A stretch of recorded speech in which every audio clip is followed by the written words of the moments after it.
दोस्तों, आपने कभी सोचा है कि 4-5 रुपए में बिकने वाला ये पान मसाला या ये गुटखा इतने बड़े बड़े स्टारों को कैसे अफोर्ड कर सकता है। यहाँ पे बात करें तो अजय देवगन, अक्षय कुमार, ना कि शाहरुख खान, ये सब लोगों को सलाह दे रहे हैं कि आइए बिमल खाइए, रासरी खाइए और जुबा केसरी हो जाइए।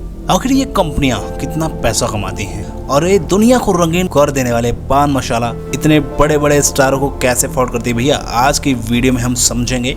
पहला सवाल आता है, ये पान मसाला वाली कंपनियां इतने बड़े स्टार को कैसे अफोर्ड करती हैं। फिल्म अवार्ड को स्पॉन्सरशिप पान मसाला वाली कंपनियां देती हैं। बड़े न्यूज़पेपर की फ्रंट पेज पर बड़े बड़े एड्स छापकर यहाँ तक अपने 30 सेकंड के एड शूट के लिए फॉरेन लोकेशन भी चले जाते हैं भाई। और भैया ये सब करने के लिए पैसे तो लगते हैं और ये ब्रांड्स ये सारा खर्चा इजिली अफोर्ड कर सकता है। तो आप समझ गए, क्योंकि दोस्तों इंडिया का पान मसाला मार्केट 43,410 करोड़ रुपए तक का है और 2028 तक ये मार्केट 53,672 करोड़ तक आ जाएगा। दोस्तों, इसके विपरीत इंडिया का चॉकलेट मार्केट या बिस्किट मार्केट 30 से 32,000 करोड़ रुपए तक का है। चॉकलेट मार्केट की बात करें तो 16,000 करोड़ रुपए तक का चॉकलेट मार्केट है और बिस्किट्स की बात करें 30,000 करोड़ तक का है। एक रिसर्च में पाया गया कि ये जो स्टार्स हैं इन गुटखा कंपनियों से एक एड शूट का 10 करोड़ तक ले लेते हैं, जो कि 43,000 करोड़ के मार्केट का 0.023% भी नहीं है। दोस्तों, भारत पान मसाला एक्सपोर्ट करने में दुनिया में नंबर 1 है और हमारा सबसे बड़ा इंपोर्टर यूएई है। पूरे टोबैको इंडस्ट्री कुल मिलाकर 4.5 करोड़ लोगों को एम्प्लॉय करती है। अब आता है दूसरा सवाल कि क्या लोगों को इस तरह के दवाइयाँ, इस तरह के कैंसर्स बेचना लीगल है। तो दोस्तों, वर्ल्ड हेल्थ ऑर्गेनाइजेशन की रिपोर्ट के मुताबिक दुनिया में 10 करोड़ लोग टोबैको रिलेटेड कैंसर से मरते हैं और ये नंबर 21वीं सदी में 100 करोड़ पार होने वाला है।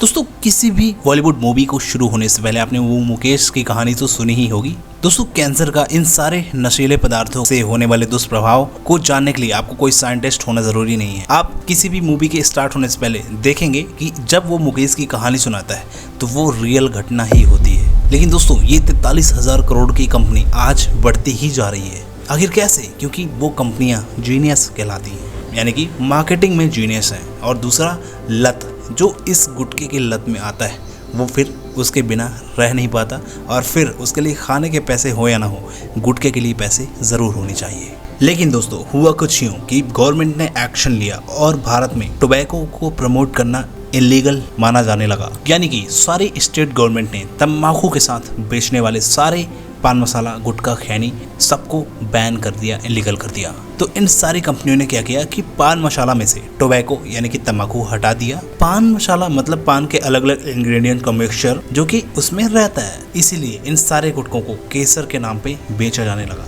और इसे एक फूड आइटम की तरह बेचे जाने लगा। लेकिन दोस्तों, इसके पीछे एक बड़ी कहानी छुपी हुई होती है। इनफैक्ट एक पान मसाला को वही कंपनी, वही ऑर्गेनाइजेशन अथॉरिटी देती है कि आप बिल्कुल इन प्रोडक्ट को बेच सकते हैं। FSSAI का लाइसेंस नंबर देखिए, जो आपके पार्ले जी बिस्किट और बाकी फूड आइटम को रेगुलेट करती है। क्योंकि दोस्तों, ये तो टोबैको नहीं है ना, तो पान मसाला खाने से आखिर फर्क क्या पड़ने लगा। तो दोस्तों, सिंपल सी बात है कि जब भी आप पान मसाला खरीदते हैं तो आपको एक पान मसाला के साथ तंबाकू फ्री दी जाती है, जिसमें असली माल होता है, यानी कि कैंसर, जहर, तंबाकू, और फिर उसे एक गुटखे को मिक्स किया जाता है और फिर आराम से खाया जाता है। तो बात आती है अब मार्केटिंग की कि किस तरह से ये फिल्म स्टार इन्हीं गुटखा प्रोडक्ट्स को किस तरह से प्रमोट करते हैं, चाहे फिर वो गुटखा हो, शराब, पान मसाला। लेकिन एक्चुअल में हमें दिखता है कि भाई ये तो शराब या पान मसाला नहीं भाई, ये तो माउथ फ्रेशनर और सोडा वाटर की ऐड कर रहे हैं। दोस्तों, दरअसल इस तरह की मार्केटिंग को कहा जाता है सरोगेट मार्केटिंग। दोस्तों, बैन होने के बाद जो भी पान मसाला मार्केट में मिलता है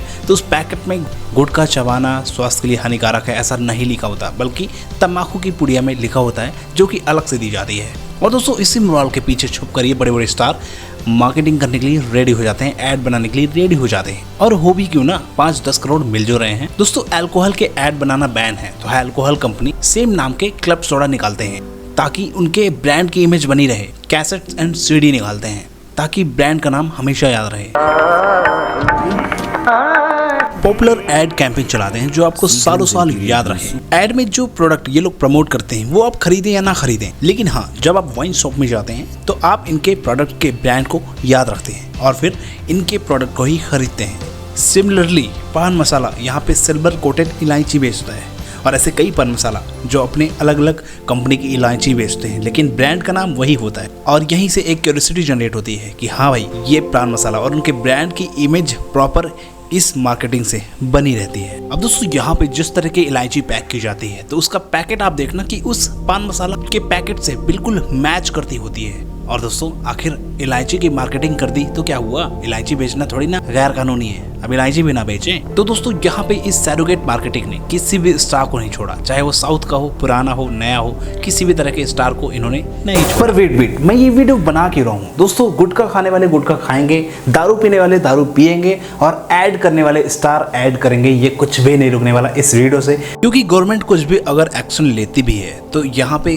कंपनियां नए नए लूप होल्स निकाल लेती हैं, नए नए रूल्स निकाल लेती हैं, अपने खुद के एक जुगाड़, जिसे देसी जुगाड़ कहा जाता है। वैसे मेरी राय में एक सिंपल सा फंडा है कि इन कंपनियों को अगर एडवर्टाइजमेंट के नाम पे जिस तरह से ये पागल बनाती हैं वो बैन कर दी जाए। अब वो एडवर्टाइजमेंट क्या है? गवर्नमेंट को एक ऐसा कानून बनाना चाहिए कि कोई भी कंपनी अगर एक ब्रांड नेम के अंदर अल्कोहल या टोबैको के प्रोडक्ट्स बेच रही है, सेम ब्रांड नेम का या ब्रांड टैगलाइन का दूसरे प्रोडक्ट के लिए इस्तेमाल नहीं किया जा सकता।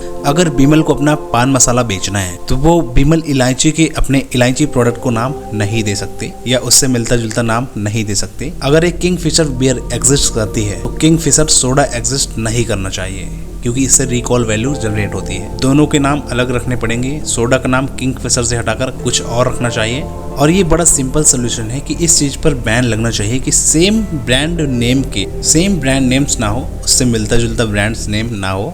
दोस्तों गवर्नमेंट चाहे तो ऐसा लॉ ला सकती है, लेकिन ये पूरी रिस्पॉन्सिबिलिटी सरकार पर भी नहीं डाली जा सकती। अगर हम इन पूरी रिस्पॉन्सिबिलिटी को साइड में रखें तो इससे ज़्यादा रिस्पॉन्सिबिलिटी तो ये सेलिब्रिटीज़ और स्टार्स की होती हैं जो इस तरह के प्रोडक्ट्स को प्रमोट करती हैं, सब कुछ जानते हुए भी। गोवा के एन्फ्लॉजिस्ट शेखर, जो कि प्रेसिडेंट्स हैं नेशनल ऑर्गेनाइजेशन फॉर टोबैको एडिकेशन के, उन्होंने सितंबर के महीने में एक ओपन लेटर लिखा अमिताभ बच्चन के लिए कि वो इस तरह की एड्स ना करें, ऐसी एड्स करना बंद कर दें, इन ऐड को विड्रॉ कर दें। और बहुत से लोगों ने अपनी आवाज़ भी उठाई थी इसके अगेंस्ट कि इस तरह के ऐड करना ये लोग स्टार बंद करें। सिंपल सी बात है दोस्तों कि ये इतने अमीर लोग हैं, करोड़ों में पैसा कमाते हैं, लेकिन फिर भी कि ऐसी क्या डेस्परेशन आ गई भाई कि इतनी घटिया ऐड ये करने लग रहे हैं। आखिर क्या फ़ायदा रहा एक इन्फ्लुएंसर बनने का या सेलिब्रिटी बनने का, जो आप इस तरह के ऐड कर रहे हैं और ये लोग सीधा सीधा कैंसर बेच रहे हैं लोगों को। और कुछ दिन बाद एक अच्छी न्यूज़ भी आ गई कि अमिताभ बच्चन जी पान मसाला कैंपेन से पीछे हट गए हैं और इन्होंने जो एडवर्टाइजमेंट के पैसे हैं वो वापस लौटा दिए। लेकिन दोस्तों ये बात कितनी सच है कि आज के दिन में वही एडवर्टाइजमेंट टीवी पे देखने को मिलती है। और इसके अलावा इन सेलिब्रिटी की लंबी लिस्ट है जो इस तरह के कैंसर बेचते हैं, और आप में से बहुत से ऐसे लोग हैं कि इनके एड्स को देख के एक रिकॉल वैल्यू जनरेट होती है और फिर पान मसाला गुटखा खाने की ललक जागती है। तो क्या आप इस तरह के कैंसर्स या इस तरह के प्रमोशंस या इस तरह के गुटखा आप बैन करवाना चाहते हैं, या आप चाहते हैं कि इस तरह के ये एडवर्टाइजमेंट ना हो और इस पे बैन लगनी चाहिए? कमेंट में ज़रूर बताइएगा। वीडियो अच्छा लगा हो तो लाइक और सब्सक्राइब ज़रूर करिएगा। फिर मिलेंगे हम ऐसी वीडियो में। धन्यवाद दोस्तों।